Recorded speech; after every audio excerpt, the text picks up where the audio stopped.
This is one of the chapters that talks about mothers, but keep in mind that there is also a special training for mothers that's called Mother Design. So this is actually taken from the Mother Design, which is a partner ministry of The World Needs a Father.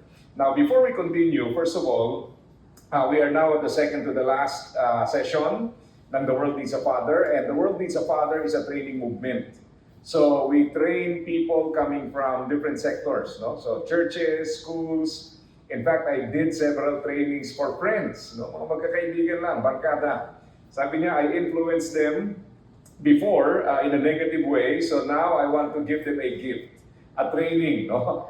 For my friends, no? To make up for what negative influences I did in the past. So yun yung kanyang experience. So we also do trainings with churches and other organizations. So if you are interested, please let us know and we'll give you the details. And we also appreciate itong Jubilee for giving us this opportunity, to have this training with you. And we believe that, of course, yung key to succeeding in this endeavor to become good fathers and good mothers is to make sure that you also have your group. So yung church po natin dito is very much interested in helping you. So Jubilee will provide yung inyong support group. So please do let them know if you are interested in joining support groups because that will significantly help you sa inyong endeavor. So let's go to the topic this morning. What about mom? No? So the first time I heard yung topic na The World Needs a Father, yung unang-unang training, I asked the author, who happens to be my mentor now, sabi ko sa kanya, why do you call it The World Needs a Father? Bakit hindi ba importante yung mga moms? And I'm sure at some point sa mga trainings natin, you also ask the question, hindi ba importante yung mga moms? Sobrang importante ho, because the moms now, I think, outnumber the men.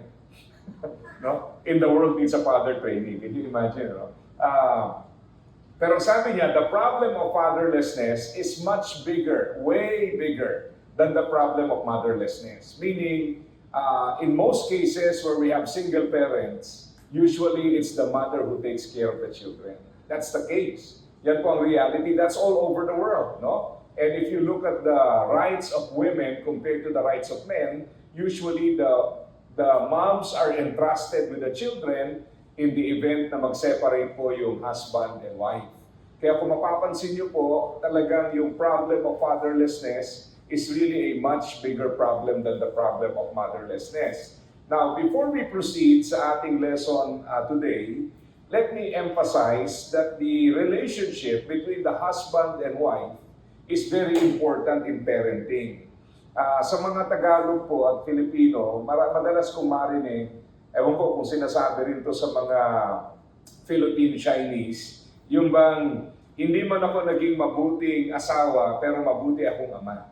Yan, narinig niyo na yan, no? Na madalas sinasabi yan, Pero I think I would have to disagree with that because part of parenting is making sure that you have a good relationship with your spouse, okay? That's why if you look at one of the topics we discussed before, dinaanan po natin ito, mommy comes first. Now, very important because the marriage of the mom and the dad is very significant in the development of the child. So dyan po siya kumukuha ng security. That's basically the environment for the child. By the way, we're just reviewing some of the points from previous lessons.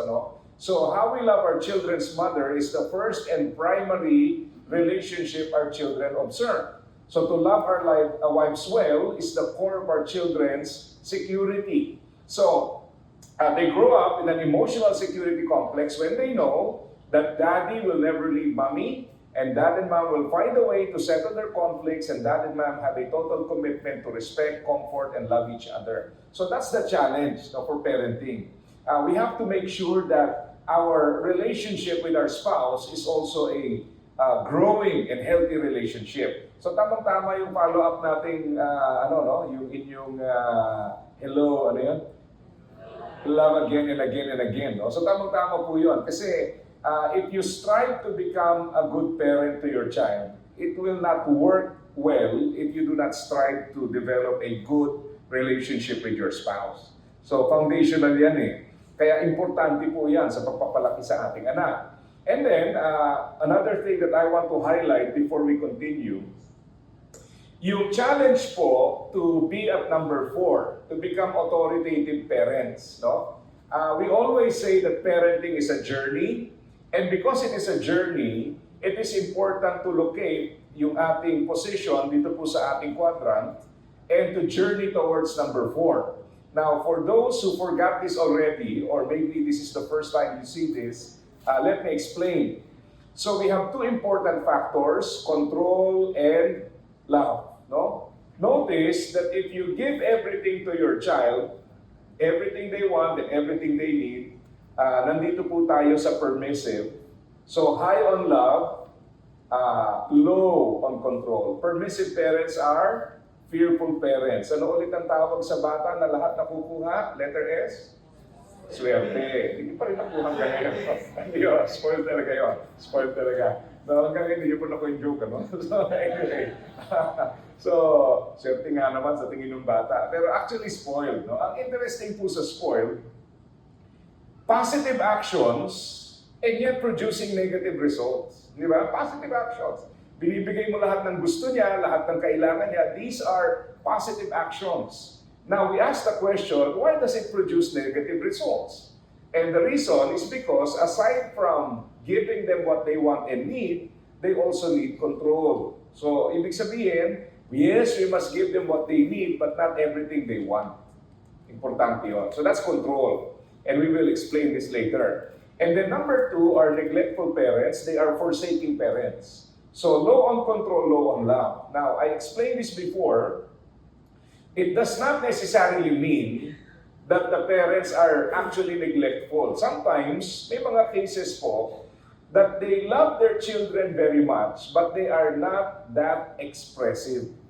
No? So, not expressing your love and not loving your children may be the same in the eyes of the children. Kailangan naintindihan nila eh. So, keep in mind that this is from the perspective of a child. No? So sometimes wala din yung control, no? Thinking na malalaki na kayo, alam nyo na yung gagawin. So sometimes ganyan din ang mga parents. So these are neglectful parents. And then we have the authoritarian parents or fighting parents. They produce rebellious children. They are very high on control, very low on love. Now what we found out is that some parents actually think that control is a means of expressing love. Totoo naman eh. There are times that we express love by disciplining our children, setting rules and boundaries. These are also important. But keep in mind that you have to explain. You also have to express your love for them.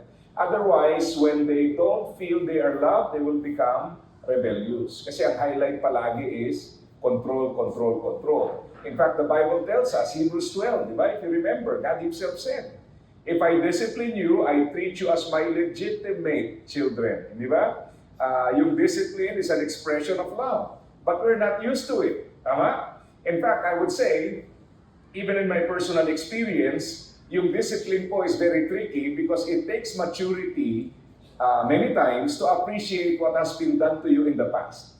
So pag tatay ka na, parent ka na, that's the time you realize na, uy, grabe pala yung pagmamahal and effort ng aking magulang. Di ba? Pero pag bata ka pa, sabi sa Hebrews chapter 12 verse 11, no discipline is enjoyable while it is happening. It is painful. Di ba? Ayaw natin, no? But you will reap a harvest of right living if you are trained this way. So some things, it takes time, some things take time to appreciate. So similar yan sa discipline. So ang goal natin is to be at number 4. These are authoritative parents or fellowshipping parents. They are high on control, high on love. Okay? Now, why is this important? Okay, several things. One, because any idea or changes that we want to implement sa ating tahanan must fall on good soil. Okay? Otherwise, kahit po yung mga ideas na rinig natin, pagdating natin sa bahay, it's very difficult to implement. Maybe, bigyan natin ng illustration. If you've attended everything na inaral natin, and then you try to apply everything, I guarantee you the results will be different. Okay, bakit? Kasi may context eh. What is that context? iba-iba ang prevailing relationship sa mga bahay natin. To some people, it's easier to apply some of the principles. To some other people and some families, it is difficult. Why? Because the existing relationship in our homes are very different. So, we want to prepare our families first as we apply the principles. Kasi pag hindi po natin pin-repair, we are not at number 4, it will be taken negatively. So that's why it is important to establish your relationship. And some of the points that we studied in the past will help us journey towards number 4. Second reason why this is important, because we go through transitions in life. No? How many of you again, ang more than one child? Meron kayong more than one child? Okay. Tinanong ko ulit kasi nakalimutan ko na, baka nadagdagan na kayo ng anak, no? From session 6 to session 7.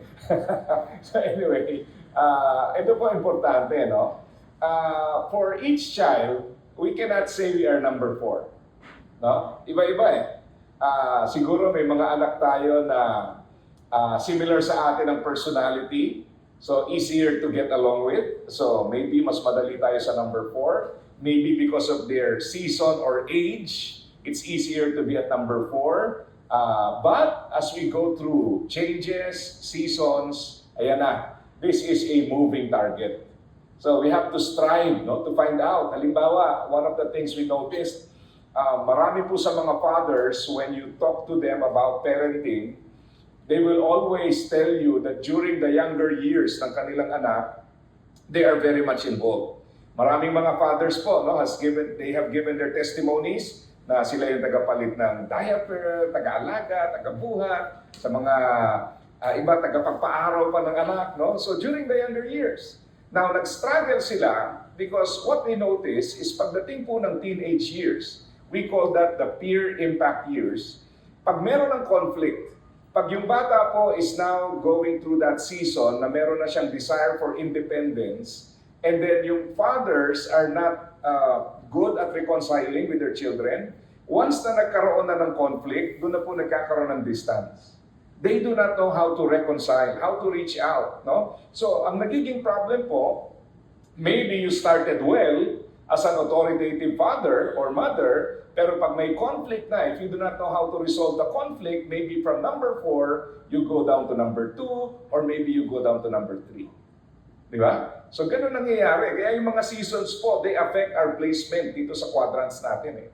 So, this is very good to keep in mind that this is always the objective. Now, some people will ask us, Pastor, paano yun? Halimbawa, strained na yung relationship, it's not good, what do we do?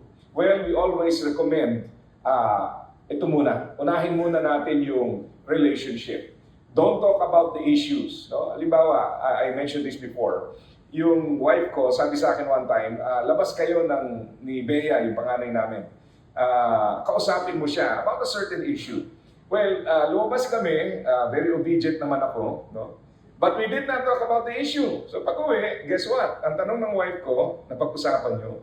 Sabi ko, hindi. Sabi niya, bakit hindi nyo pinag-usapan? Kumain lang kayo. Okay. Ayaw, kumain lang kami. Bakit hindi nyo pinag-usapan?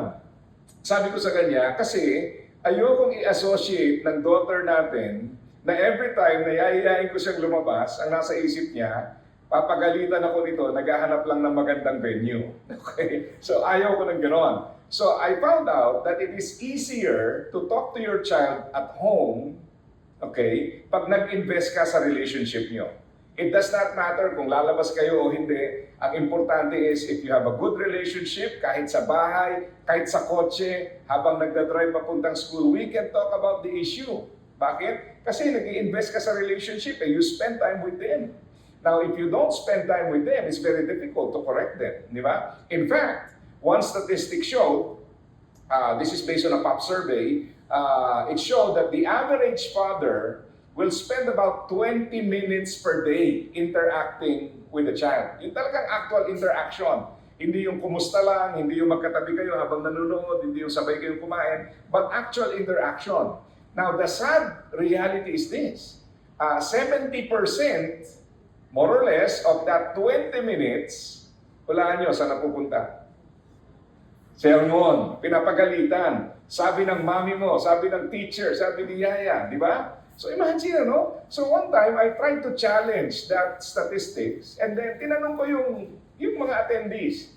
So sabi ko sa kanila, okay, how much time do you spend with your children? So nahirapan silang sumagot. So what I did was, I think it was a Saturday also, yung training or Sunday. Sabi ko, okay, ito fresh pa. How about last Monday? How many minutes? Kayo, pwede nyo rin isipin. How about last Tuesday? How about last Wednesday, Thursday, Friday? Alam mo, may mga nagsabi pa, Pastor, parang wala.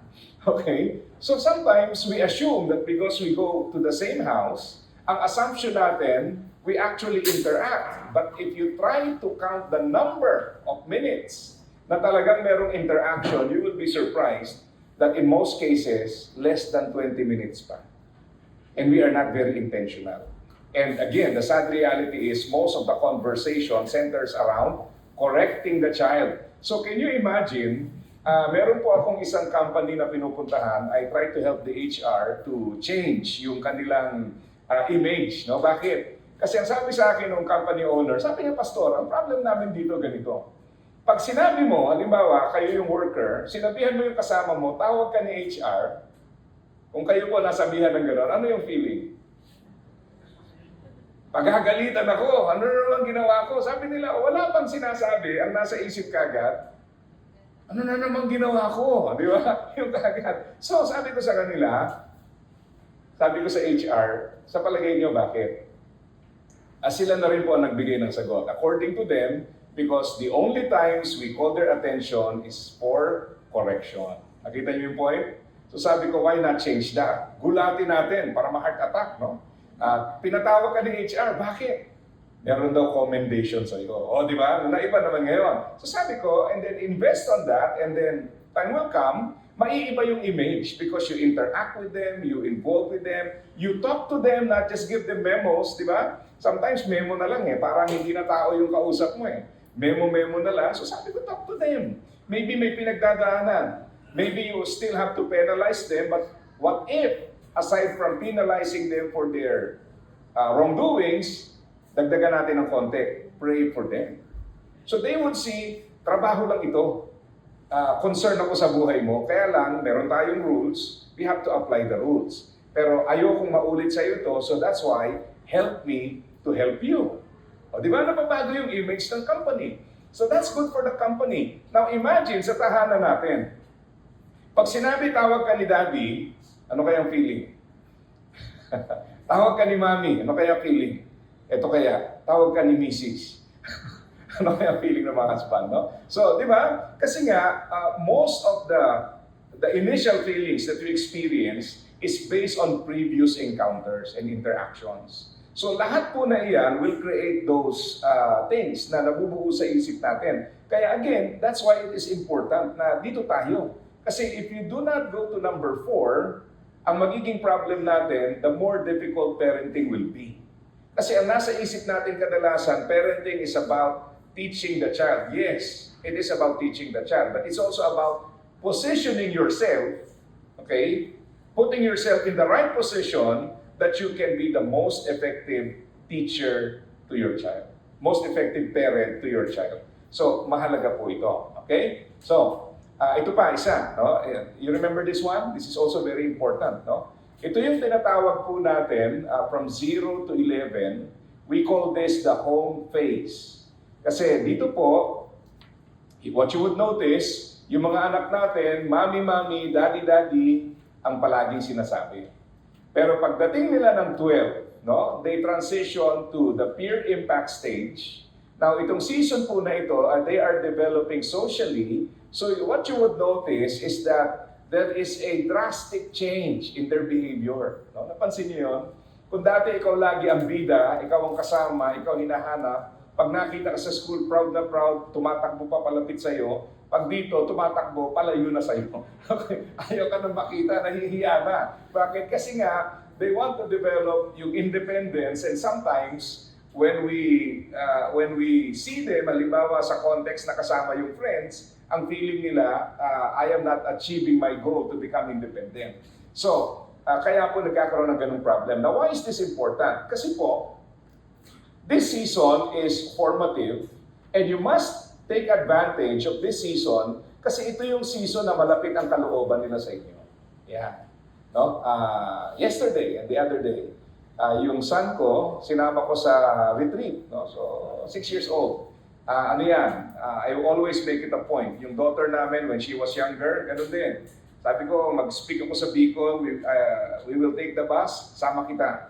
I want you to experience yung sleeper bus. No? Parang nagbabahay-bahayan lang tayo doon. So sabi ng mga host ko sa Bicol, talaga, Pastor, you will travel with a 7-year-old daughter. Kaya mo ba yan? Ang haba ng biyahe, ang layo ng biyahe, dalawa kayo. Sabi niya, no problem. We can manage. So we did. And we did that twice. Minsan, pag napupunta ako ng Mindoro, I bring her with me. Now, yung son ko naman yung palagi kong sinasama. Bakit? Kasi nandito na sa Father Impact Years. No? So you have to train them. Iba ang training ng mothers, di po ba? Hindi pa nadadapa, nakasalo na. Pero fathers are different. Tama? Pag nadapa, ano pa yung nadapa? Dapa ka dyan. Napagalitan pa. No? So, kasi nga, you have to train them to be independent. Otherwise, paglaki nila, mapapansin mo, medyo parang nabe-baby. Di ba? Tumatanda, pero hindi nagmamature. And the reason for that is because mothers train their children differently and fathers train their children differently. So, importante po itong season na to. Okay? So, now, hindi po ibig sabihin ito that mothers are only important in this season. Of course, important yan throughout the life of the child. Okay?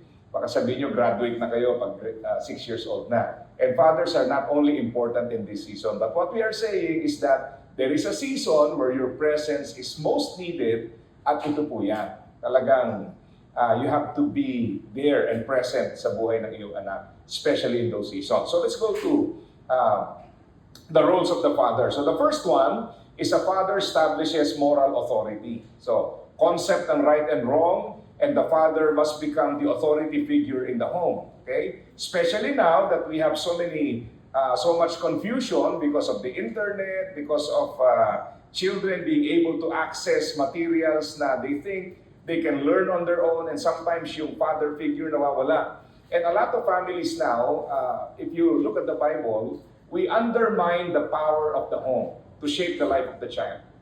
If you look at God's design for the home is the place where children must be taught values. It is the place where you teach them to love the Lord. But nowadays, ano po nangyari sa home? It's a place where you sleep. Tama? Tama ba? Ganun na lang di ba? So, why did I say that? Now, look at the times na nasa bahay tayo. Mostly to sleep. Yun na lang, no? Aalis ulit sa umaga. A place where you do your laundry. And then alis naman sa umaga. But we have neglected our responsibility. So part of the responsibility for fathers to establish moral authority, a father confers identity. Okay, what do we want to see in their lives later on? So part of the journey. And then a father provides security.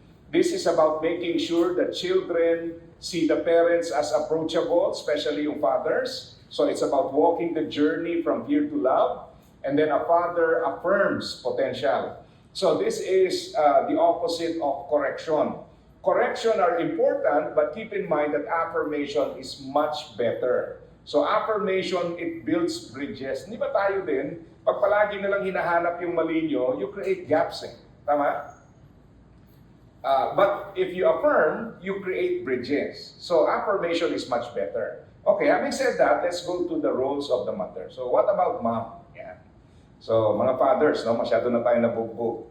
Makakaganti na tayo. So tingnan natin ngayon, ano ba sinasabi about moms? Now keep this in mind. Now, we have to empower the team by loving as one.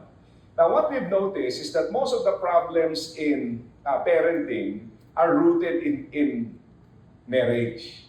So yung problems po sa parenting, rooted sa marriage. Yung husband and wife, walang alignment pagdating sa values. Walang alignment pagdating sa goals. Now, yung lack of alignment na yan is further compounded when they have children. So, yung confusion you before may not be evident because you can tolerate. Dahil dalawa lang kayo. But once you have children, now you have a problem. Doon natin nakikita lalo. So, we say that, again, it is important to make sure that your marriage is also growing so that you can become effective parents. So let's look at the responsibilities of a mother. Can you please read the first one? Validating the husband.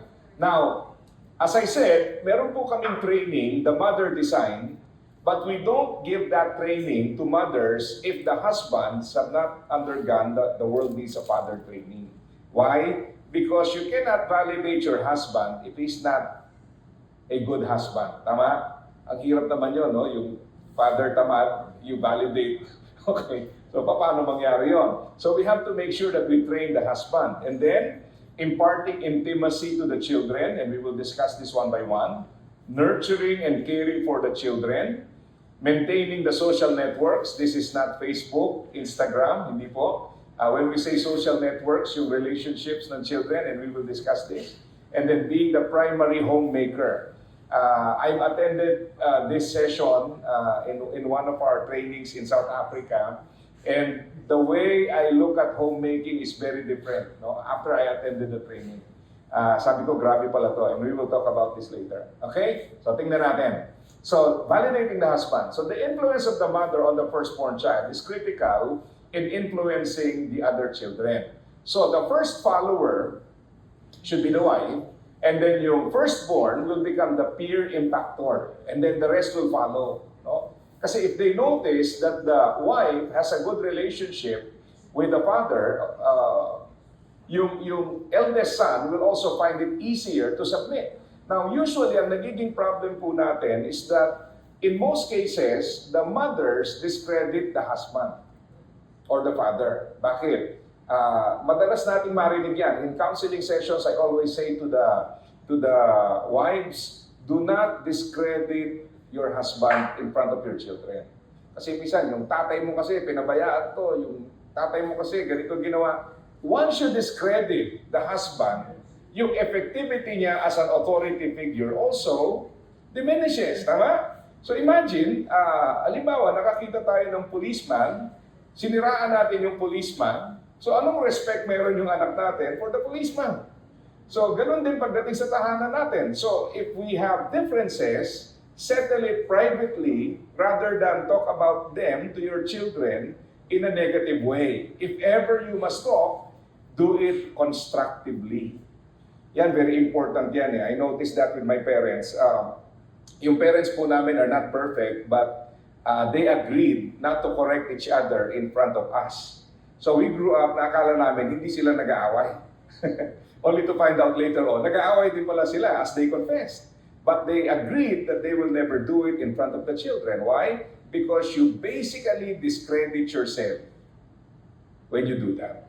So hindi naman tayo perfecto, pero merong tamang lugar para pag-usapan. Di ba? Kaysa yung habang nagwawalis ka, yung tatay mo kasi, pero kalat dito, kalat doon. Tapos mamaya sabihin mo, yung tatay nyo, respetuhin nyo. Eh wala na respeto dahil sinira mo ng lahat. No? So again, it's important to have this structure. And then, yung isa pa is, if the husband does something good, very important ito, no? Yung pure brilliant story. Ibig sabihin, when you validate the husband, give him credit. No? Give him credit para ma-build up siya in the eyes of the children. Kami ng wife ko, no? For example, parehas kami nagtatrabaho, pero ako lang ko ang may income. Kasi minsan tinatanong, anong trabaho ng wife ko? Hindi ko naman masagot na wala ko siyang trabaho because she's not working. Wala siyang job, no? Dahil naka-homeschool po kami and we agreed na yun po ang setup ng house. And then, in fact, hindi po yan something that I forced upon her. We agreed together. So anyway, this season, gano'n, wala mo ng trabaho, o sabihin kong may trabaho pero walang sweldo. Kasi bakit sabihin walang trabaho, no? Parang imagine mo yung wife mo is walang ginagawa. Marami siyang ginagawa. So anyway, every time we make a decision, we make sure that both are represented. So if I give something to our kids, I say to my children, this is from me and your mom. Yung wife ko din will always give me credit. So in a way, she's building up my reputation in the eyes of my children. And guess what happens if my reputation is built in the eyes of my children?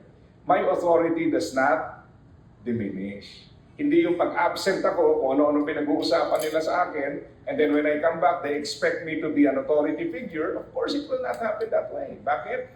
We discredited the authority figure. Parang pastor lang din, di ba? Pag nag-preach si pastor, preach.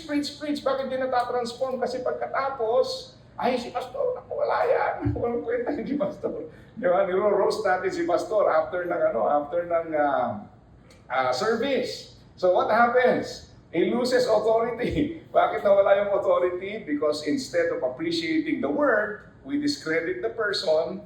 And when we discredit the person, yung effectivity niya as an authority figure is also diminished. So that's why itong mga practices na ganito, no, I would say naging part na ng kulturang Pilipino ito. Let's take that away. No? Huwag na nating dalhin for the next generation. And then to validate is to visibly and verbally affirm worth, ability, and relevancy of a person. To visibly, so let your children see it, verbally, let them hear it, affirm the worth, ability, and relevancy of a person. Yung wife ko, isa sa na-appreciate ko sa kanya, pagka kumakain sila na wala ako, kasi sometimes nasa ibang lugar ako, magpapadala yan ng video. No?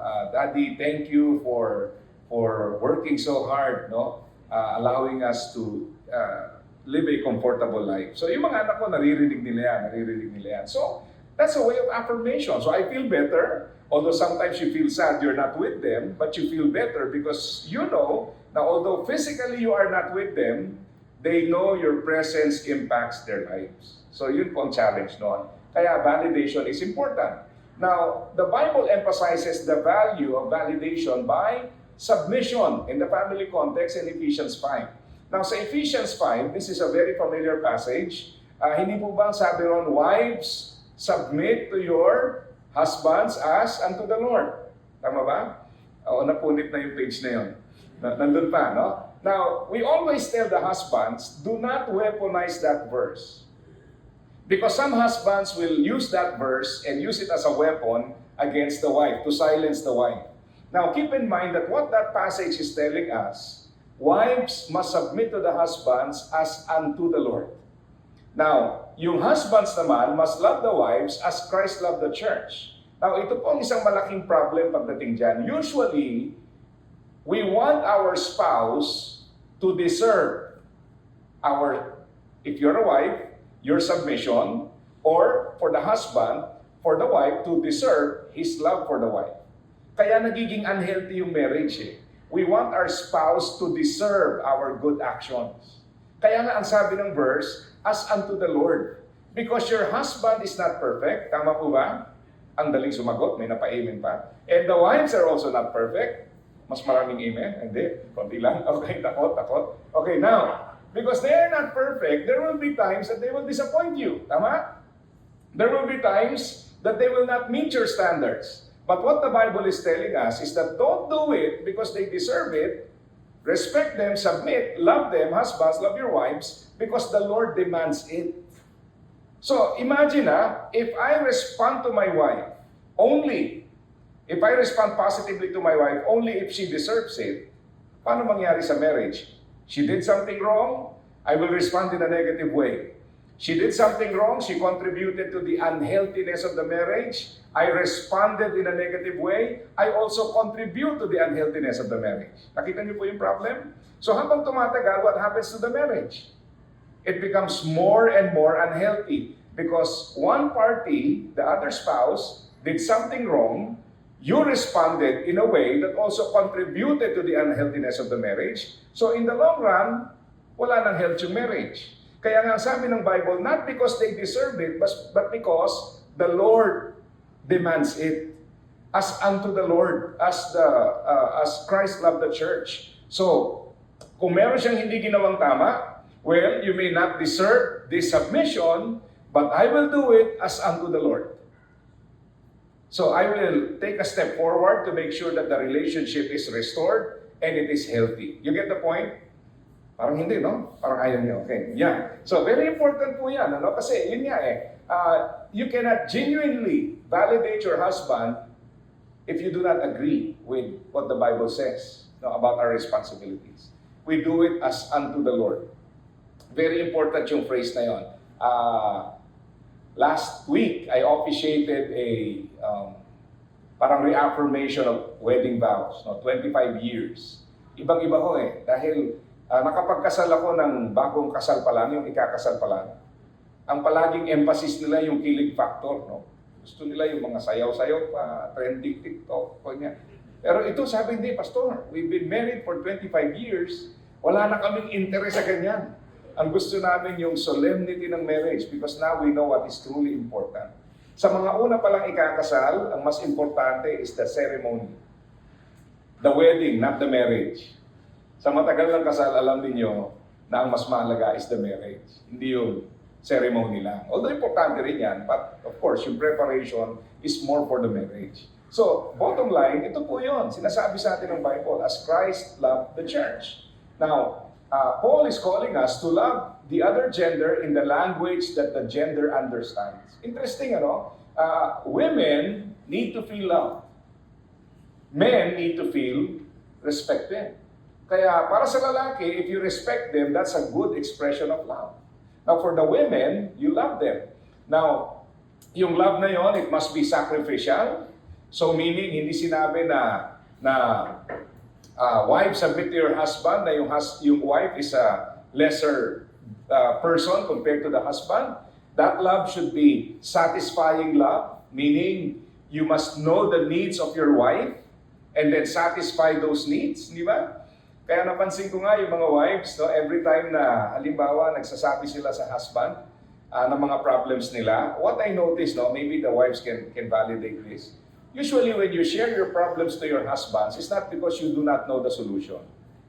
Usually you share it because you want somebody to listen and to go with you through the ordeal. Di ba? You want somebody na nandoon para makinig.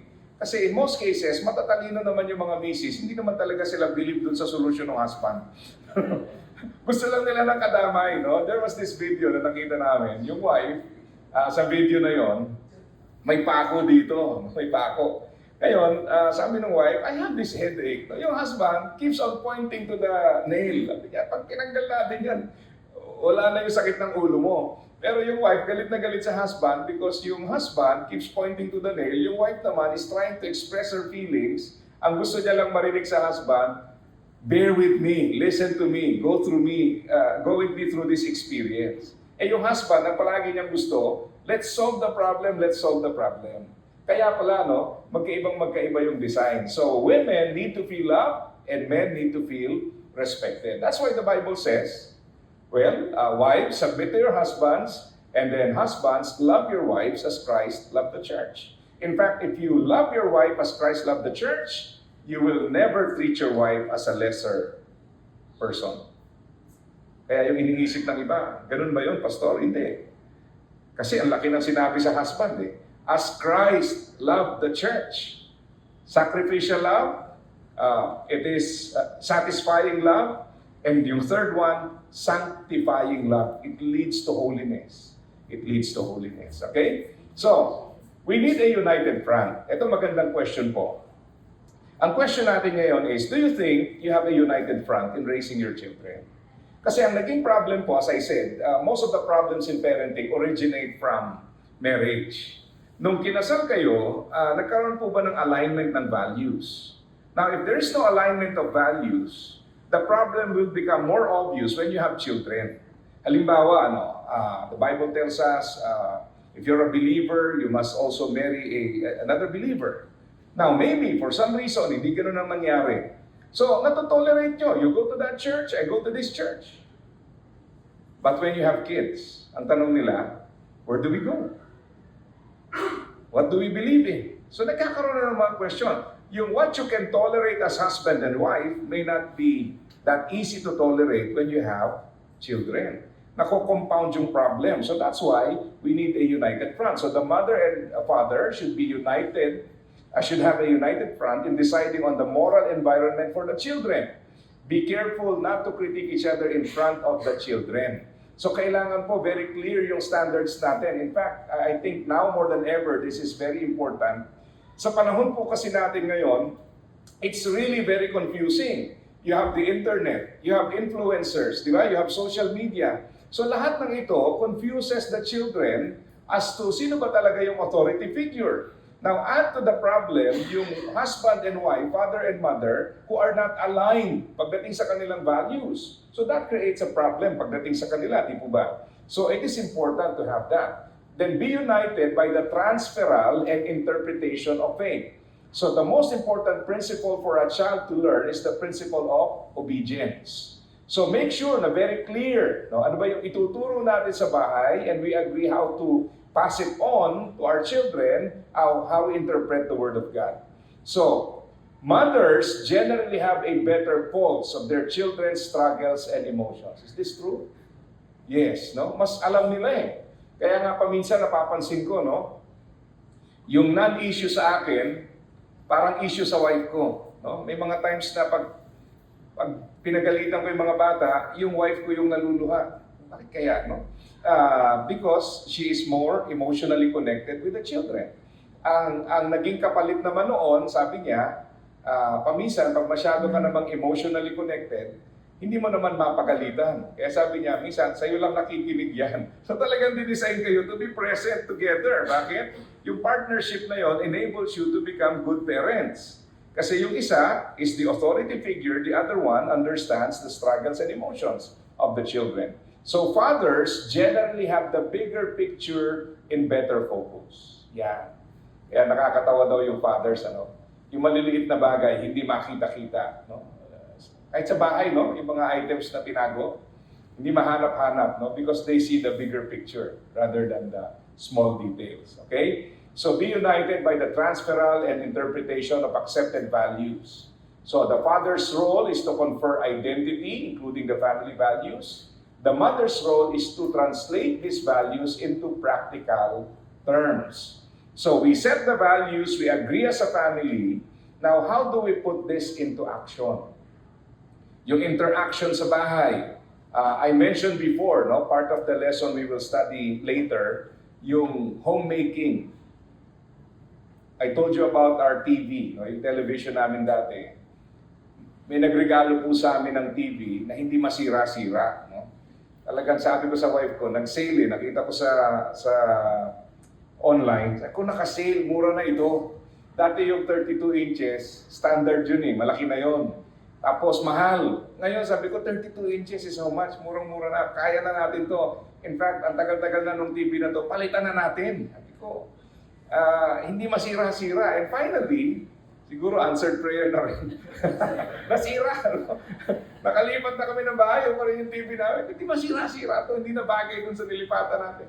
So anyway, nasira. Sabi ko sa kanya, bili tayo dalawa, kaya natin dalawa, murang-mura na yan. Saka ang ganda ng features, mas malaki. Sabi niya, isa lang. Okay, sabi ko, saan natin lalagay? Sabi niya, sa sala, no television inside the room. Kung bakit? Doon tayo lagi. Sabi niya, kaya nga, nandun tayo lagi. So ayaw natin na when we are together, nanonood tayo ng TV. Di ba? So ang point niya doon is, the way you set up the house should reflect the values you want to promote in the house. So, may pinuntahan akong bahay. Baka pag sinabi ko to, hindi na ako imbitahin sa bahay niyo, no?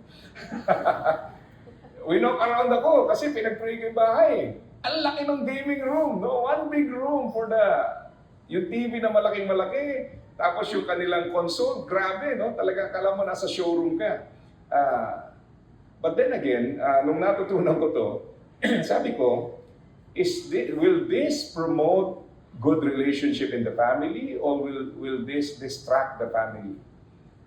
Di ba? So siguro, it can be something that they can enjoy together, pwede naman, but if you do not regulate, mas mahirap.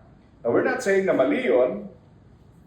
Pwede naman din na doon ang bonding time. Kaya lang, ang point ko lang, if you do not regulate, then you create a problem. Kaya, when you look at the house, ano kayang values ang gustong ma-promote? Di ba? May mga bahay, no? Yung aking sister-in-law, attorney. Yung son ko, 6 years old, nag-overnight doon. He was invited.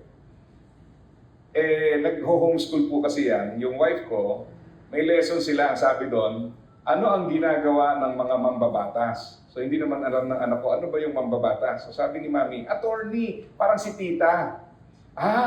ang attorney nagba-badminton. Okay? Sabi ng wife ko, bakit nagba-badminton ang attorney? Kasi dun sa bahay ni tita, kahit saan ka tumingin, merong badminton racket. So sabi niya, yun ang ginagawa ng attorney. So nakita niyo, no? Para sa kanila pala, yun yung mga cue. What is important to this house? If conversation is important, then maybe you find a place in your house na talagang conducive for conversation. If you want your children to grow up loving the Lord, they must have access to the Word of God.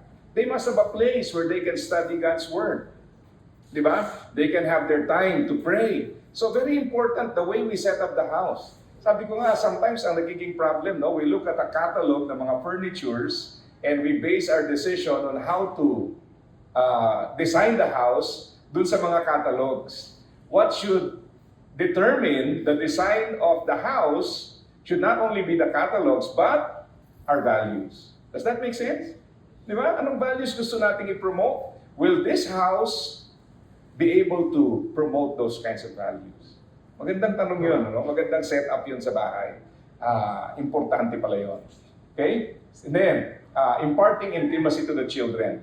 Intimacy is the special connection between two people where words are not always necessary. So the intimacy between the husband and the wife creates environment in which intimacy can be transmitted. So children thrive in an atmosphere of harmony. So ang bahay pa natin is a place where this intimacy and harmony is experienced. Kaya very important, no, yung de-stressing bago umuwi. Ako palagi kong sinasabi, yung mind setting is important. Why? Kasi usually po, nagiging shock absorber yung mga anak natin. I don't know if that is the case sa inyo. Pero usually nagiging ganun eh. Bakit? Kasi leaving the home, we are prepared for work. We are prepared for war. No? Kung nagko-commute kayo, sumasakay kayo sa MRT, or yung traffic in the morning, yung rush hour, you are prepared for that mentally. Hindi ba? Physically, mentally, emotionally, we are prepared for that. Traffic, magbaon tayo ng pasensya. Traffic, alam natin. We prepare. But sadly, ang preparation natin is when we leave the house for work, not when we return to the home from work. So ang expectation natin, yung pamilya should be the very ones na uunawa sa atin kung tayo ay stressed. So ang mindset natin, paalis, prepared, pauwi, bahala na. Do you agree? No? Totoo pala yun, ano? Kaya yung wife ko, sabi ko nga, very supportive yan. Allows me to travel riding the motorcycle. In fact, just recently we did the North Luzon Loop, no?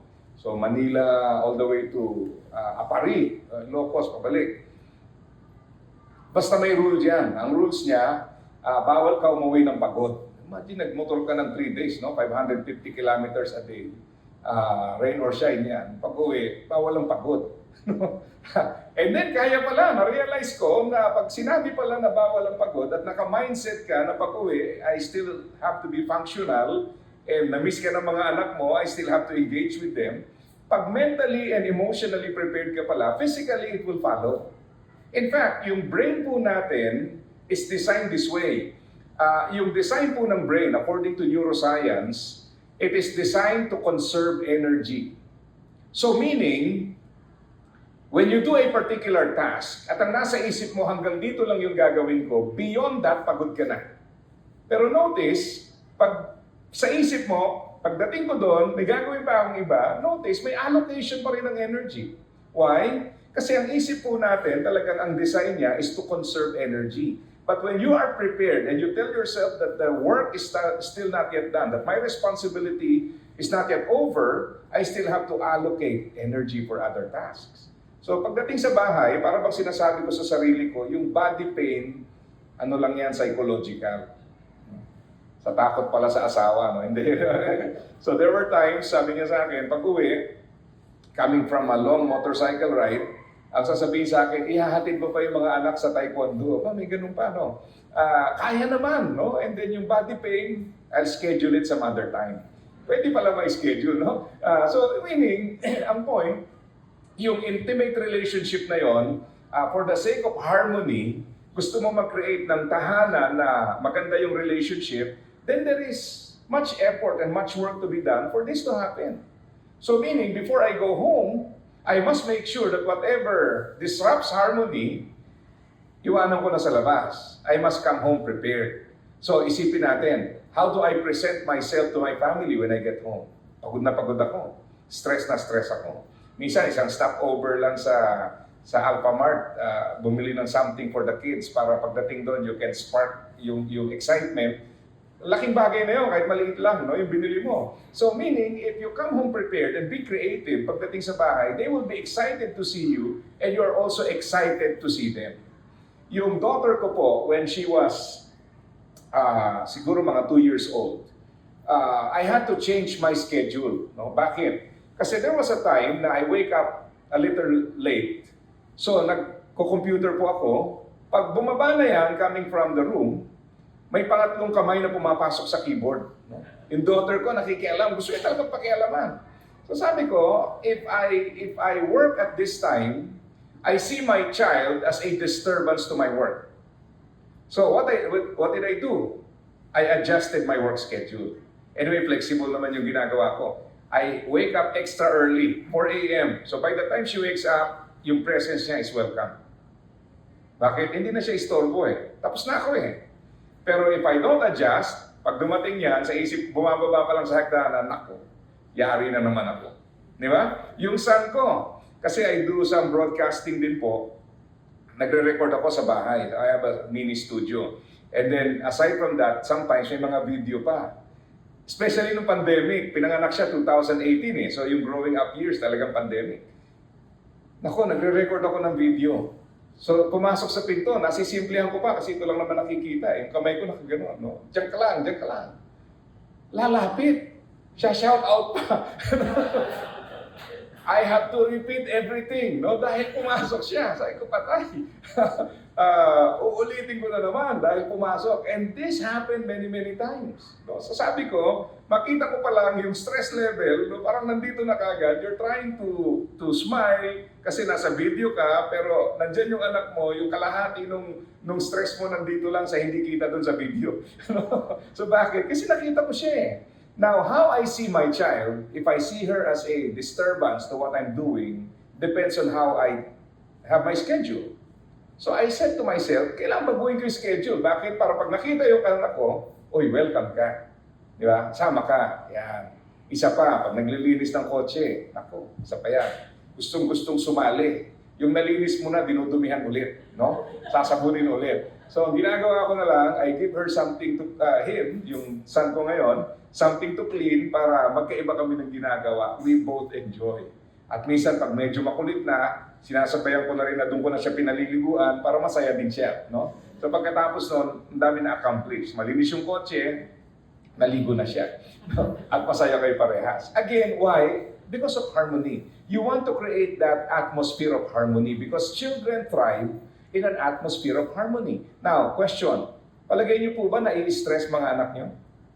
Yes.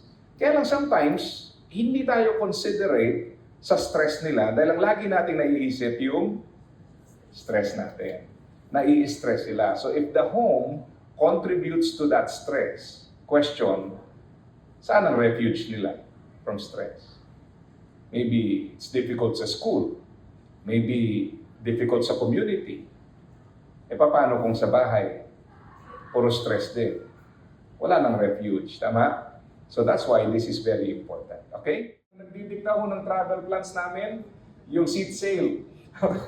Pag may seat sale, sige. Tatanungin lang ang wife ko, busy ka ba? Kasi yung calendar ko, na-access naman niya. Maluwag. Sige, larga. Ngayon, hindi. We have to ask our daughter, do you have other plans? Yan. Pag wala namang plans, sige, let's schedule a trip. So, kita niyo po, no, yung dynamics, no? So, mahirap, pero it will be easier if you have a structure. So, and then, how do we enhance intimacy? So, one is being connected by the eyes. No? Our eyes, communication, connection, or disconnection. So, by watching mom's eyes, children know if mom is connected with dad. Hindi ba pag nag-uusap, minsan, I notice this all the time, kahit sa mga pastoral meeting namin. Kasi there was a time that I was training several pastors. Now, sa mga meetings namin, if they are asked if they can do this or that, bago sumagot yan, itingin muna sa akin. Pag tumango ako, approve. Pag gumanon ako, hindi. I was training them to be independent. So pag tumitingin sa akin, tumitingin din ako sa iba. Bahala kayo sa buhay nyo. You decide on your own kasi ang purpose is to help them make their own decisions.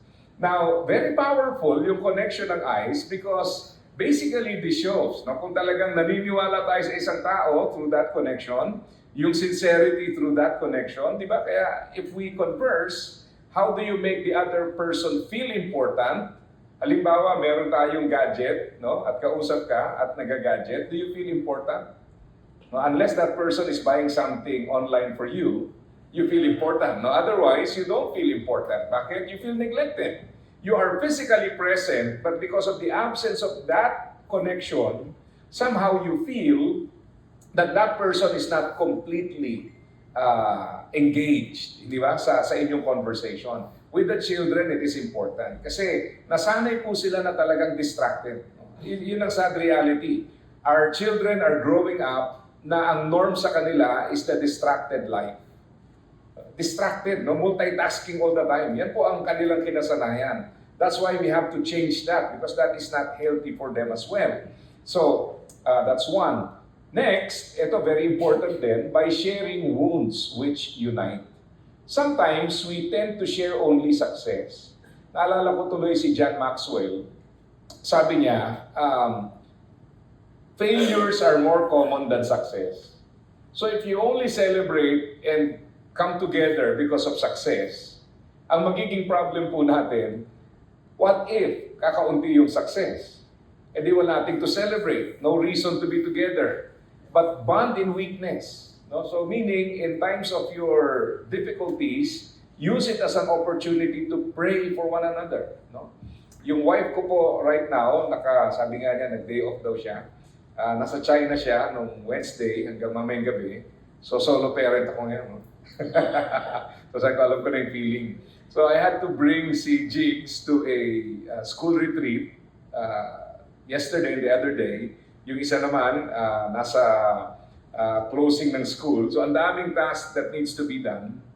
And what I usually do with them at night, sabi ko, sama-sama tayo, wala si Mami, kasi ang kasama lang po namin sa bed, yung bunso, yung panganay, may sarili na siyang kwarto. Pero itong past 2 days, sabi ko, okay, sama-sama tayo, we pray together, usap tayo. And alam nyo, yung daughter ko, what I appreciate with her right now, is every time na susunduin ko po yan, parang may playback ng CCTV what went on during the day. Alam mo, Daddy, si ganito. Sino? Pag sinabi niya yung kaklase, kahit hindi ko kilala, ini-imagine ko, kilala ko no? So sabi ko sa kanya, parang playback ng CCTV. Grabe yan, ganyan. So I let her talk. Kasi yan yung time na sinishare niya yung mga nangyari sa school, yung mga problems with other students, yung group leader siya, pero yung isang group member hindi nag-submit ng kanyang requirement, yung mga ganon. So, we bond in weakness, very important. So, hindi lang namin sinishare yung matataas na grades, yung success, but also use the times that are difficult to be together. No? Kasi you pray for one another. In fact, if you do that, it will be better para dun sa ating family. No? Look at this one. The most intimate space is the space of pain. So you bond through weakness. Di ba? The most intimate space is the space of pain. Halimbawa, yung anak nyo, consistent sa pag-aaral, consistent na bagsak. Sakit ako. Pero that happens, di ba? May mga ganyan. Now, kung wala kayong mapag-usapan dahil wala namang success, how about talk about his pain, her pain? And you realize by identifying and journeying with a person in his or her pain, mas intimate yung relationship. Di ba? Kahit tayo rin as adults, di ba? Sino yung mas na-appreciate natin? Albawa, yung teachers nyo in the past. Sino yung mas naalala nyo? Ang dami kong teacher eh. Ang naalala kong teacher, alam niyo kung sino? Yung tao na nung down ka, reached out to you. Wala na nga ako matandaan sa lesson na tinuro niya eh. Pero natandaan ko yung instance na lumapit siya and then helped me through a difficult moment in my studies. Sabi ko, grabe yung connection. So likewise with the children. Maybe if you try to celebrate or band together only during times of success, baka kaunti yung times na yon. But if you bond together in times of pain, you create a deeper relationship. Because your child will see you as a person, a go-to person in times of his or her difficulty. Yun yung gusto nating ma-achieve. Instead of them being ashamed of what they feel, they see you as a person who can journey with them dun sa pain na yun. So huwag nating layuan yung pain. Common yan eh. Don't pretend that it does not exist. But if we tap into that very precious resource of bonding through weakness, then we develop a better relationship at home. Okay? The number 3, intimacy is enhanced by praying together. Merong saying, di ba? The family that prays together stays together. Alam mo, kinwestiyon ko yan kasi sabi ko, to some family, they not necessarily the prayer, but just the mere fact that you are together. Yung togetherness na yon protects the family. Isang factor yun. Dagdag mo pa yung prayer, di ba? It's another factor. So meaning, some families cannot pray together. So, pray together. The children must also understand na yung parents nila are developing intimacy in the marriage also through prayer. And what is our pattern every time we have problems and difficulties? We have to pray together. How do we face problems? Ako napansin ko po, one way of letting my children understand our situation as parents is through prayers. Kasi minsan ang tingin ng mga bata sa parents parang superhero tayo. No? Para bang akala nila dahil yung needs nila lumalaki, yung capability mo to provide lumalaki rin. Ramdam namin yan, halimbawa, yung son namin, 6 years old, nung palagi pang libre sa mga buffet, ay, sarap ng buhay. Yung isa 50 off, yung isa libre. Ang saya ng lumabas. Ngayon, pag lumalabas, lahat may bayad na. Ang lalakas pang kumain, may drinks pa. Grabe, yung drinks pa lang mahal. Sabi namin, tingnan mo nga naman, akala ng mga bata, nagulat po ako when I shared this with some parents, same sentiments pala. Akala nila because their needs are growing, yung capacity ng parents to meet those needs are also increasing.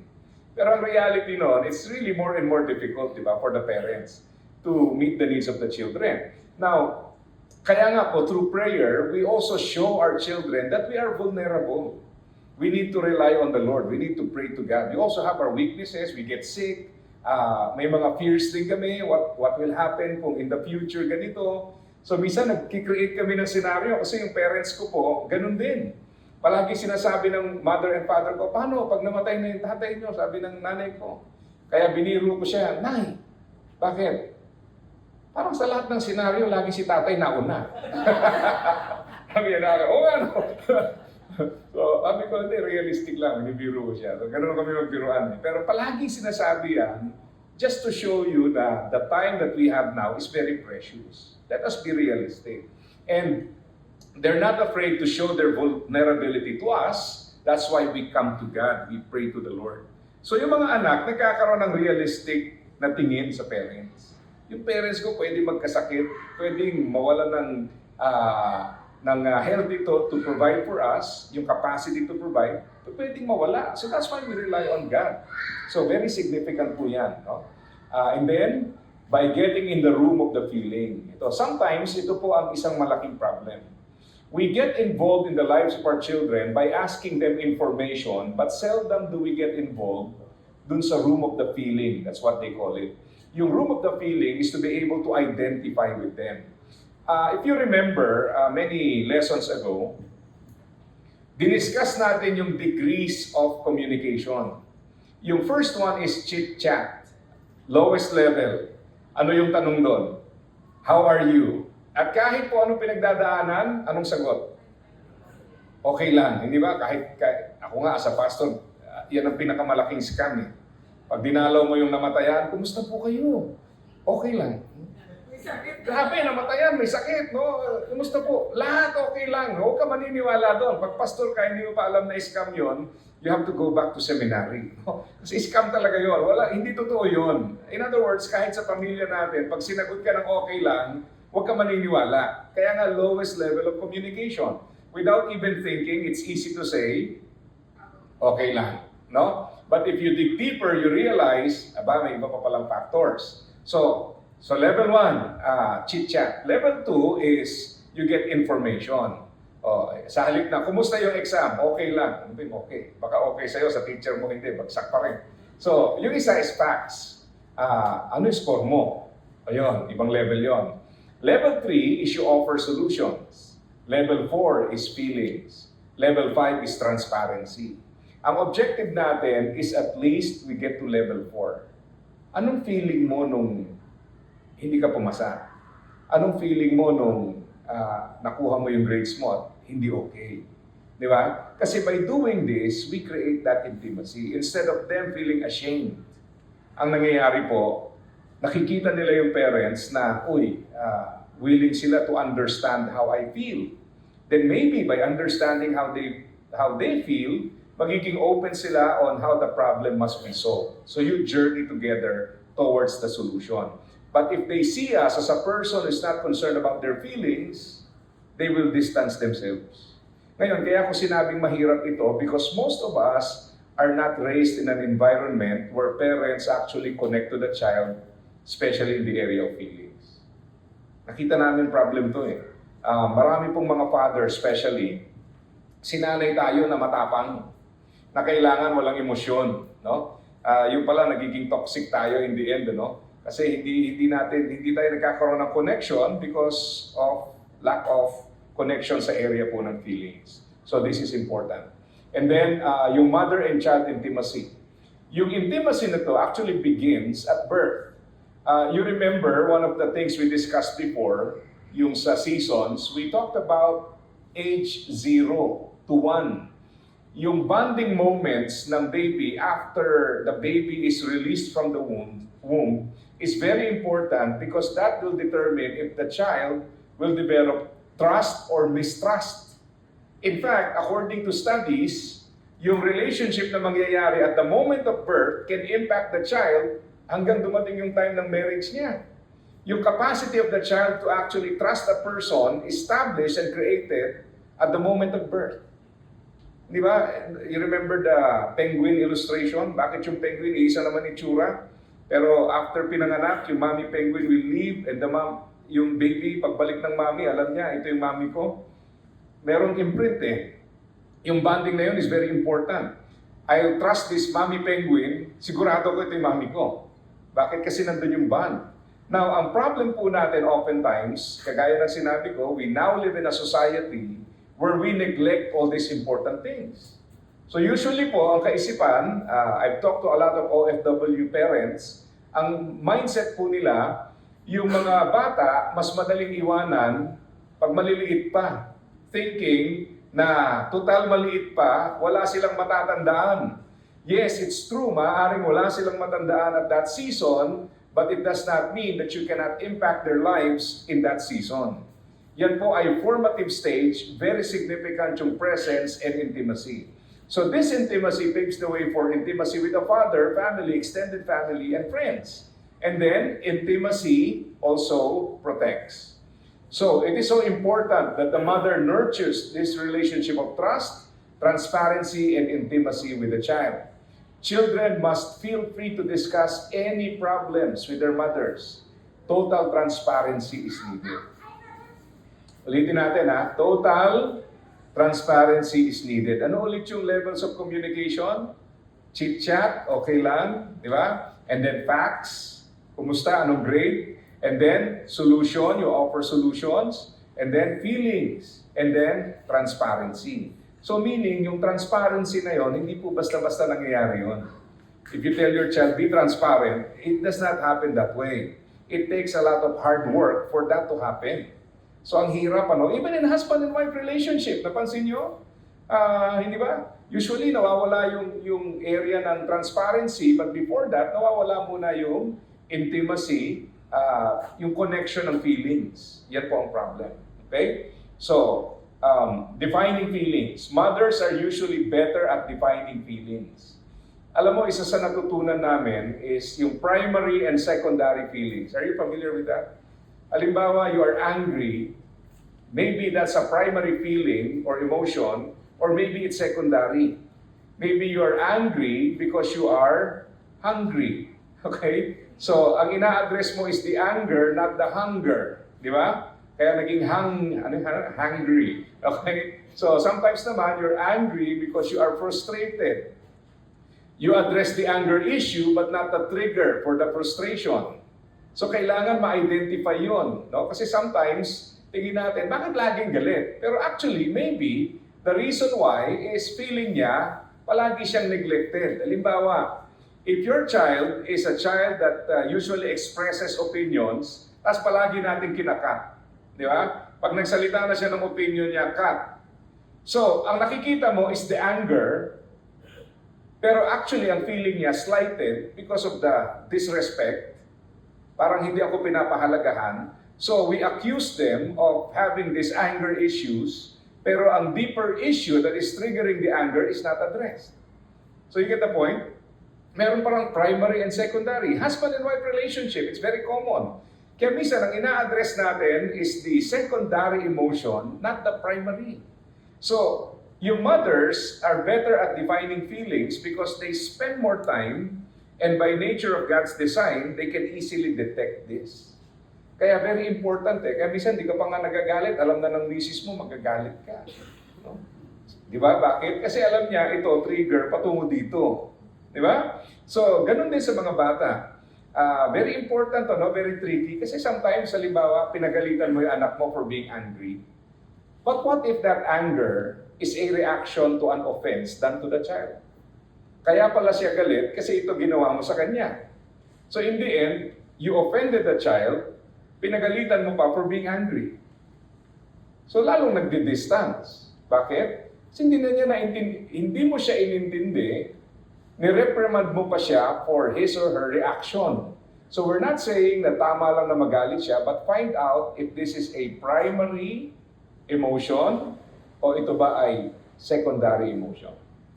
Na very important yon. And sometimes may tertiary pa, no? Very, very crucial na maintindihan natin. You understand? Okay? Parang hindi na, no? Maraming vaccine nga tayo, nantok na kayo. Biro lang. Masarap, masarap yung, parang gusto ko ulit bumalik bukas nga. And then, ito, love and affection. The primary function of a wife is to love her husband and children. Actually, by loving the husband, yung love na yon is felt by the children. So, nagkikreate ng good relationship at home. That's why, never separate parenting from marriage. Never separate. Magkasama yan. Yung success ng marriage will have a spillover to the parenting. No? Kaya, importante po yan. Then we create a nurturing environment. Ito, ang ganda. A nurturing environment is a space where everyone can thrive. Physical, emotional, social, intellectual, and spiritual dimensions must be nurtured. Ako po, mahilig ako sa halaman. No? Yung halaman, parang walang masyadong hilig sa akin. Pero mahilig ako maghalaman. And one of the things I learned is that for your plants to thrive, you must create the most ideal of environments. Hindi ba? Kailangan ideal yung environment. If not, kahit na, maliban siguro kung cactus yung alaga nyo, walang masyadong problema. Pero ang bottom line, environment is very important. In fact, it's biblical, yung parable of the sower. Now, try to assess, is our home a nurturing environment? Ano bang na-nurture sa ating tahanan? Is this a good place to grow? Is this a good place to learn? Is this a good place to develop? Di ba? Maganda yan eh. Kaya very significant po that we question itong ating current setup sa ating family, because if we don't, maybe we want them to excel but we don't provide the right environment. So create the right environment. Ito nga, we have to highlight this one. Don't unduly pressure children. Understand each child's abilities and weaknesses. No? Kami po, dadalawa lang anak namin, but they are very, very different. No? Very, very different. And we have to address them according sa kanilang uniqueness. Very important yun eh. Hindi pwedeng production line, no? What is effective sa firstborn, most likely effective sa, usually hindi eh. No? You deal with the next child differently. Kasi iba po ang kanyang design. And then yung isang problem din is mothering. No? Ano ba ito? Well, basically, sorry, nawala na doon, nahulog na doon. Yung concept po ng smothering is you become overprotective. Overprotective. I think ang isang problem po dito, if a mother goes through, halimbawa, napansin nila na sa mga miscarriages, so halimbawa, isa lang yung anak, ang tendency po, instead of helping the child to develop properly, you tend to become overprotective, and by being overprotective, you also prevent your child from developing properly. Takot tayo ma-expose sila, madapa sila, takot tayo na masaktan sila, not knowing that by being overly protective, what happens? Nagiging disadvantage for the child. So watch out for that. So that's why it's important to study the seasons so that we can avoid smothering. Okay? Then releasing our sons, particularly our sons. We call this the rite of passage. No? Yung mga may anak na lalaki, according to studies, women, by virtue of their design, biological design, they mature naturally. Women. Men don't mature naturally. Sakit, no? Ganun pala, no? We age naturally, but not mature naturally. So, ibig sabihin po, we have to be trained to mature. Kaya mapapansin nyo, if you keep on doing things for your son, hindi matatapos yun. Iwi-welcome niya nang iwi-welcome yun hanggang pagtanda niya. Di ba? Napansin niyo yun? Parang walang effort to actually refuse that. Iwi-welcome niya. Masasanay siya ng gano'n. I remember growing up, kasi yung father ko is very intentional with this. Sinabihan kami, okay, you can get married anytime after you graduate. But we will not provide for you. Pag kinasal kayo, sariling gastos niyo yung kasal. Doon ko natutunan na yung kilig pala, nakukontrol pala yun. No? Pag wala kang pambayad, kaya mong kontrolin yung damdamin mo, no? Hindi pala yung pag umibig ka, ay gano'n, no? Kaya ang point po doon is, we have to train them. So ang idea po nito is, you have to train your children. They call it the rite of passage. In some cultures, age 12. No? Yung age 12, you transition them from little boys to young men. And then later on, age 18, again to adults. In some cultures, when you reach the age of 12, you can join the adult males, but you're not allowed to give your opinion. You can just join. So that signifies that you have transitioned from one season to the next. Now, the next season, you're allowed to give your opinion, and the other adult men are required to listen to your opinion. So anong advantage if they are required to listen to your opinion? Ang advantage nun, you will be very careful with your words. Kasi they are listening and they will contest your opinion. But it also makes you more matured with how you handle yung words. Di ba? So talaga makikita mo may transition, ano? Very important. But notice, if you keep doing things for them, you will be doing it for the rest of their lives. At ang magiging struggle dyan, they get married, sino magtutuloy? Yung asawa. No? Kaya paminsan, yan ang problem, di ba? Yung bang nasanay ka, paglabas mo ng banyo, lahat naka-ready na, and then hinanap mo sa asawa mo, dapat lahat naka-ready na. At marami po nag-aaway because of that. We're not saying na mali naman yung pagdating sa paghahanda ng gamit, but the bottom line is, pag binaby natin yan, who will continue the task, it would still be the wife. And it makes the marriage more and more difficult. So they have to be trained to become independent. No? So yan po ang challenge dyan. Okay? And then, emotional and medical care, very basic po ito. Women were created to excel at this. A mother often has to compensate for the emotional shortcomings of the father. Because usually, especially when it comes to medical care, mas malakas ang loob ng tatay. At anong nangyayari po is, yung mother oftentimes has that emotional connections. Naalala ko, yung mother namin, pag ginagamot po kami, talagang wala siyang pakialam kung masakit, no? Kaya minsan, hindi mo maalaman kung ang nagpatigil ba sa'yo sa kakulitan, yung nadapa ka, o yung ginamot ka dahil nadapa ka, no? Kasi habang dinudot-dot ng alcohol, no? Saan ka galing? Sabi ko, parang minsan ayoko nang aminin na nadapa ako kasi mas masakit yung treatment kaysa doon sa sugat. No? Minsan papagalitan ka pa. So anyway, it's important to also see na sometimes yung mga fathers po, pagdating sa ganito, less connected with the child. No? Kasi parang ang feeling natin, part yan ng pagiging naglaro ka sa labas, expect that. Mothers are more concerned, especially pagdating sa mga pain. No? Usually, no, generally speaking. And then good stewards. So mothers should model altruism, helping others. And mothers should teach children about love and care for animals and for the environment. So, we also see that in nature, no? So, basic naman yan. And then serving the social concerns of the family. No? Maintaining social networks. Again, this is not Facebook or Instagram, no? Ang point lang po nito, you see yung mga friends ng mga anak. I don't know if you still remember, meron po tayong diagram na pinakita. I'm sorry, hindi ko na isama dito ngayon. But if you ask your child to try to draw yung classroom setting nila, halimbawa, ito yung anak nyo, draw 2 straight lines if you have a good relationship with this person. And then crooked line if you don't have a good relationship with the person. Casual relationship, 1 line. So say for example, kunwari dito, good relationship with him, 2 lines. Okay? Good relationship with her, 2 lines. Not so good relationship with him, maybe crooked line. So by drawing that, you will understand, ano yung mundo ng anak ko? And you will be surprised if you ask them.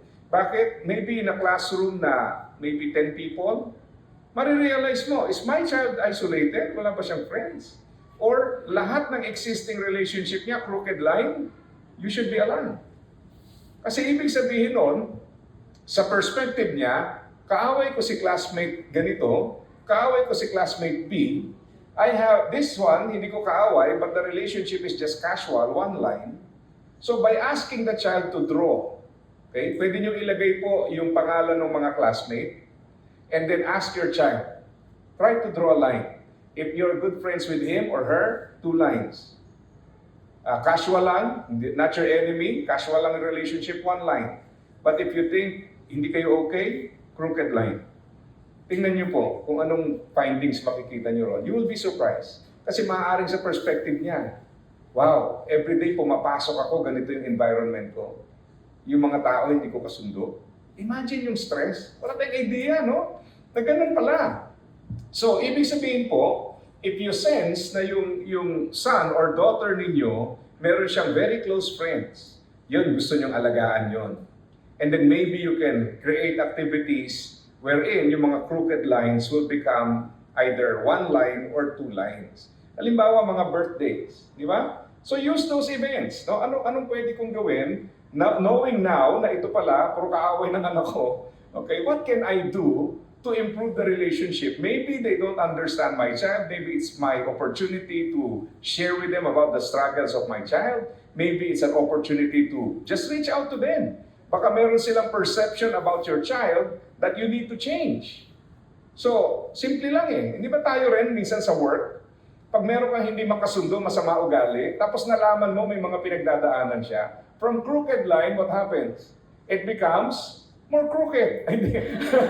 So, maayos yung relationship. Bakit? Kasi now may context eh. I remember before, no, nakakita po ako ng mga batang hamog, yun na nagnanakaw dyan sa EDSA, yung guguluhin ka tapos buksan yung kotse. Several times, naka-encounter po ako ng ganyan. Hindi ako yung victim, but I saw them. I was so angry. Tingin ko talaga salot ng lipunan kasi ang gulo eh. But one time, Channel 7 actually was able to trace kung sino itong mga batang to and interviewed them. And one of the children in the video, nakuha yan dyan sa may Guadalupe area, ninakawan nila yung isang kotse eh. May taga-yugyug sa harapan, guguluhin yung driver. So pag nainis yung driver, i-unlock niya, nakaabang yung isa sa likod. Pag unlock ng driver, bubuksan yung likod, kunin yung gamit, tatawid sa kabilang side ng MRT, wala na. Eh dati maliit lang yung wall eh, sa MRT. So anyway, na-trace. Tinanong siya, bakit ginagawa mo ito? And then he explained, sabi niya, well, sa province po, yung father ko left us. So my mother brought me to Manila and told me that we will go to Manila to look for your father. Pagbaba na lang ng bus, ang sabi sa kanya, hintay ka lang dito, may kukunin lang ako. And the mother never came back. And nobody to help him except yung ibang street children. When I heard the story, nagbago tingin ko. Dati tingin ko, salot ng lipunan. Parang ngayon, pag nakakita ka, parang gusto mong sabihin sa kanya, tulungan kita magnakaw. Joke lang. Ang ibig ko po sabihin is, nabago yung tingin mo. Of course, what they're doing is still wrong. Pero yung perspective mo nag-change eh. Tama? Kasi you now feel compassion. Ang tingin mo sa kanya, siya yung nabivictimize, but now you understand why he's doing this. So, sometimes, yung isang friend ko, expert sa ganito, storytelling.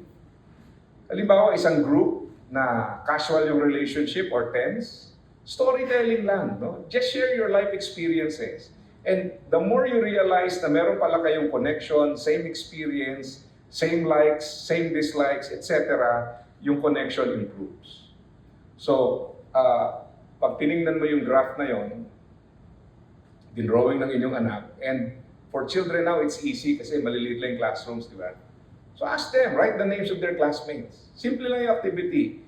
One line, casual relationship. Crooked line, kung hindi maganda yung relationship, 2 lines, if the relationship is good. And you will find out kung sino yung social circle ng mga anak mo. And you know, you can influence your child through this person. So halimbawa, I am misbehaving. Pero friend ko to.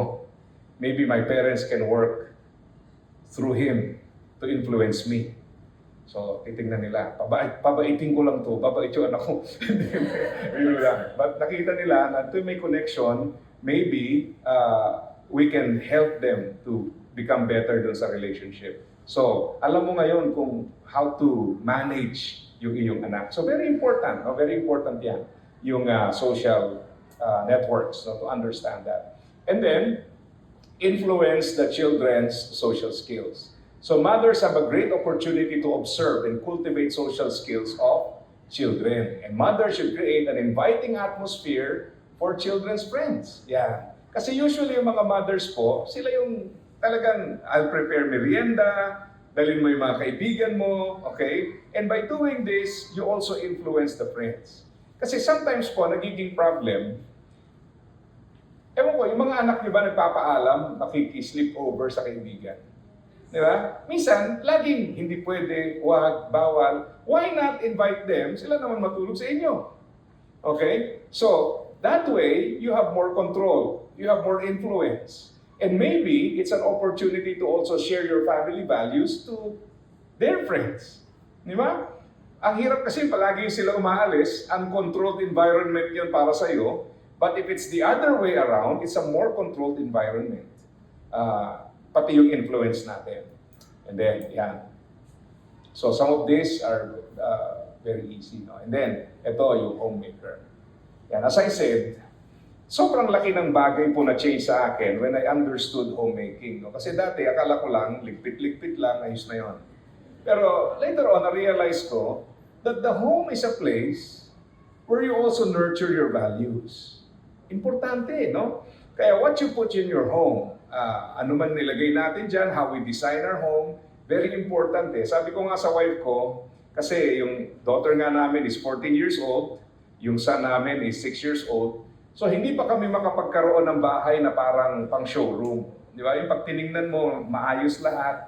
Wala pa kami sa ganung season. How I wish, no? Sabi ko nga sa wife ko, pag medyo malaki na itong isa, gusto ko naman yung pag tinignan mo maayos, no? Yung payapa. Ngayon kasi parang junk shop eh.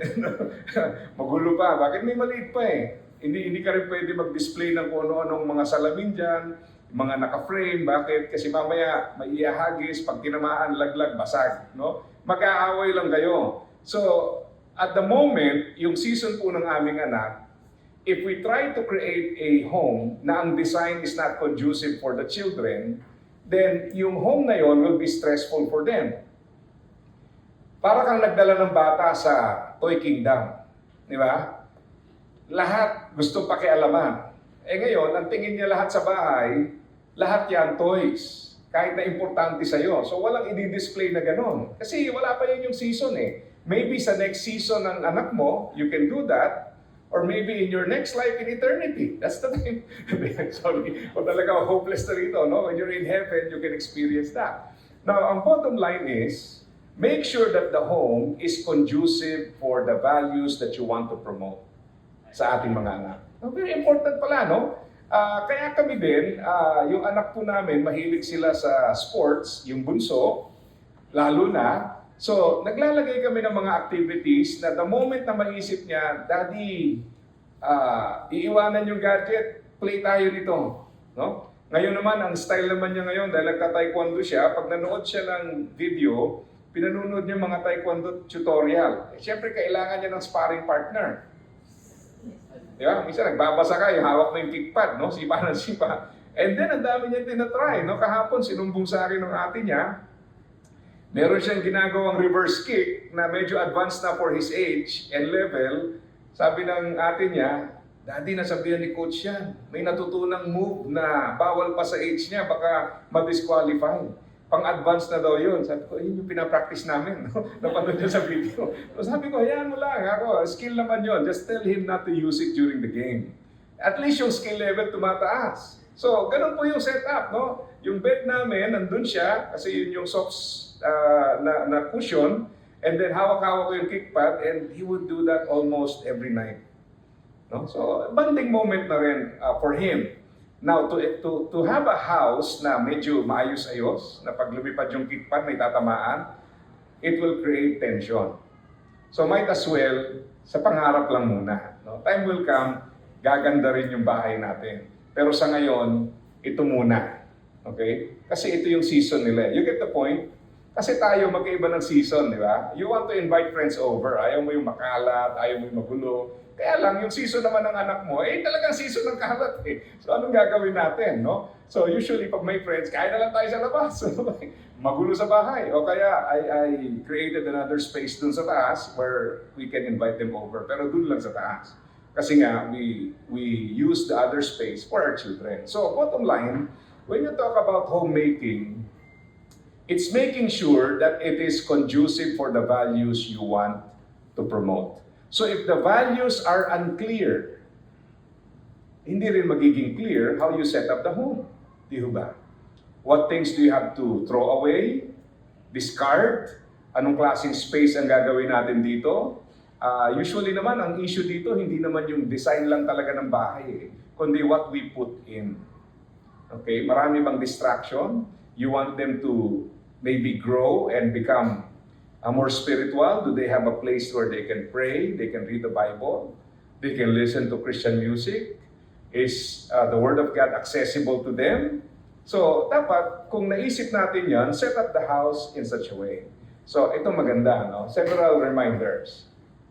Pakibasa, welcome home. Yeah? Usually may mga doormat pa nga tayo, welcome. Now, but question is this. Do your children feel welcomed at home? Do they look forward to going home? Si Andy Stanley, meron siyang sinulat about parenting. Other doctrines medyo hindi tayo nag-agree sa kanya, but with parenting meron siyang sinabi. Sabi niya, there are two types of children. Children who overstay because they enjoy the company of their parents, and children who look forward to the day that they will leave home. Because they cannot coexist with their parents. So sabi niya, parehas may disadvantage because you do not want your children to overstay, but it's a good sign in a way because they enjoy your company. Ang ayaw natin yung bang tinitiis lang nila until such time that they can be independent, then I'm done with this home. Sakit nun, di ba? Pero sometimes it happens. Why? Kasi dapat iniisip din natin to eh. Do they really feel welcome at their own home? It's their home too. Yan ang palagi natin dapat sabihin. So home is where I can be myself, where I can recharge, where I feel safe and accepted. Several years ago, we took this step of faith kasi yung amin pong ancestral house, wala namang nakatira doon po kami nakatira before. Now, I decided, sabi ko sa wife ko, let's take this step of faith. Patayo tayo ng bahay. Anyway, binigyan kami ng lot ng parents ko.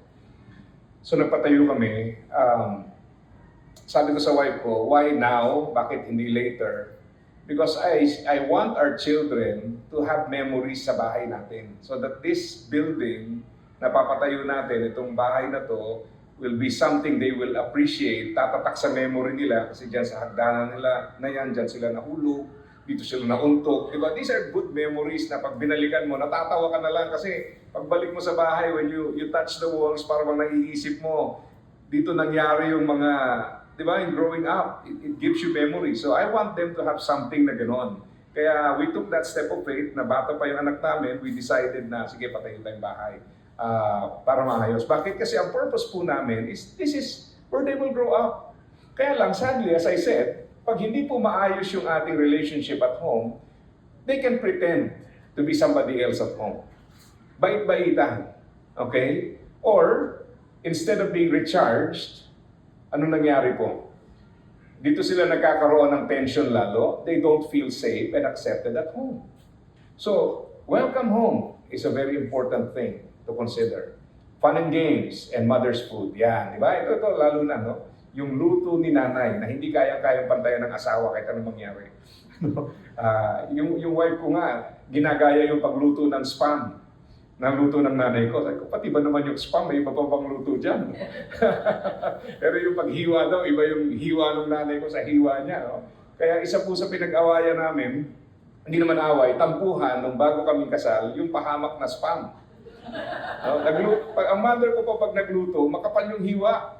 Tapos hindi yan sinusobra ng prito kasi crispy. Sa kanya malambot lang. Yung wife ko nagluto, dahil sa pamilya nila, marami sila, maninipis. Tapos talagang crunchy. Nung makita ko parang lumang tsinelas yung nakagano. Oh. Mabiro ako eh. Pagtaas ko ng spam, sabi ko, uy, nakikita kita sa kabila. See-through. Nagtaon ko, iyak na ako. Hawak-hawak ko yung spam sa isip ko. Spam pa ba yung pinag-uusapan natin? Parang hindi na. Apparently, ang feeling niya, lagi ko siya kino-compare sa mother ko. Pati pagluto ng spam, feeling niya may competition siya sa mother ko. So when we clear the air of that, mas umokay yung relationship. Yung pala, meron pala siyang ganung dala-dala. Kasi siyempre, newlywed, para bang feeling mo, ang laki ng kakompetensya mo. Mother-in-law di ba? Kaya lang talaga kahit anong gawin, may sariling luto si nanay na hinahanap natin, di ba? Kaya comfort food din natin yan kahit na matikmang mo yung luto ng iba, mahirap pantayan yan. So yung mga ganong memories, na hindi lang, mama ko magaling yan. Mag-food panda. Okay, magpag-grab. Kailangan din, meron din tayong specialty na binabalik-balikan, di ba? Maganda rin yun Kasi pagtanda rin natin, it's something that you look forward to. Nay, paluto nga ng ganito. Yung mother ko, may ilang putahe yan na tuwing magkikita-kita kami. Pag nagluto ng gano'n yan, kahit gaano kami ka-busy, dadaan kami sa bahay. Kahit gaano ka-busy. Kasi pag hindi ka dumaan, ubos na. Okay? So, magluluto talaga yan. And we notice na part ng bonding is to enjoy yung food na luto ni nanay. Tama? So, ngayon lang, medyo modern na tayo. Yun nga, ang galing ni Mami, magpa-deliver. Pero, make sure that you also prepare something that you yourself made para yung anak mo naman will also cherish and remember that. So, kung wala pa tayong gano'n, nasa food panda era pa tayo, okay, maybe, it's about time to think of something that they will enjoy but you prepare and create for them. Di ba? So, maganda rin yan. And then, connecting the dots. Most mothers function well as the logistical coordinator of the house. So ano ba yung mga kulang sa bahay? Usually it's the mothers na nakaka-identify niyan. So bring that to the attention of the husband and maybe to the children as well. And then, role models. Children know when mothers are being real, they need to see Jesus in them. Mothers are the point of reference for their sons and daughters. Di ba? Kaya nga minsan yung mga husband, pag nagmi-misbehave yung anak, anong sasabihin sa asawa? Yung anak mo. No? Para ba, ano yun, virgin birth? No? siya lang nagbuntis mag-isa. No? So, kasi usually po, ina-associate natin sa mothers. In fact, I know of some mothers na galit sa mga husband, my wife included. Pag binihisan namin ng lalaki yung anak, at hindi masaya yung wife doon sa pagkakabihis mo sa anak, ang sasabihin nila, anong sasabihin niyan? Anong klaseng nanay? Hindi naman anong klaseng tatay. Di ba? Yung mga lalaki, pag nagbisa na, kahit na hindi coordinated yung kulay, kahit ano na lang, pwede na yan. Okay? So, basta functional, okay na yan. Pero yung mga wife, very particular. So, ang saya po ng tahanan if we design it in such a way that fits the season of our children. So make sure you consider their season. Primary consideration is their values. Huwag lang tayo punta ng IKEA o sa Home Depot and look for designs. Consider muna natin, ano ba yung pinopromote nitong ating tahanan? Is this a place that they look forward to pag dumating sila dito? Yung couch sa bahay po ng parents ko, luma na.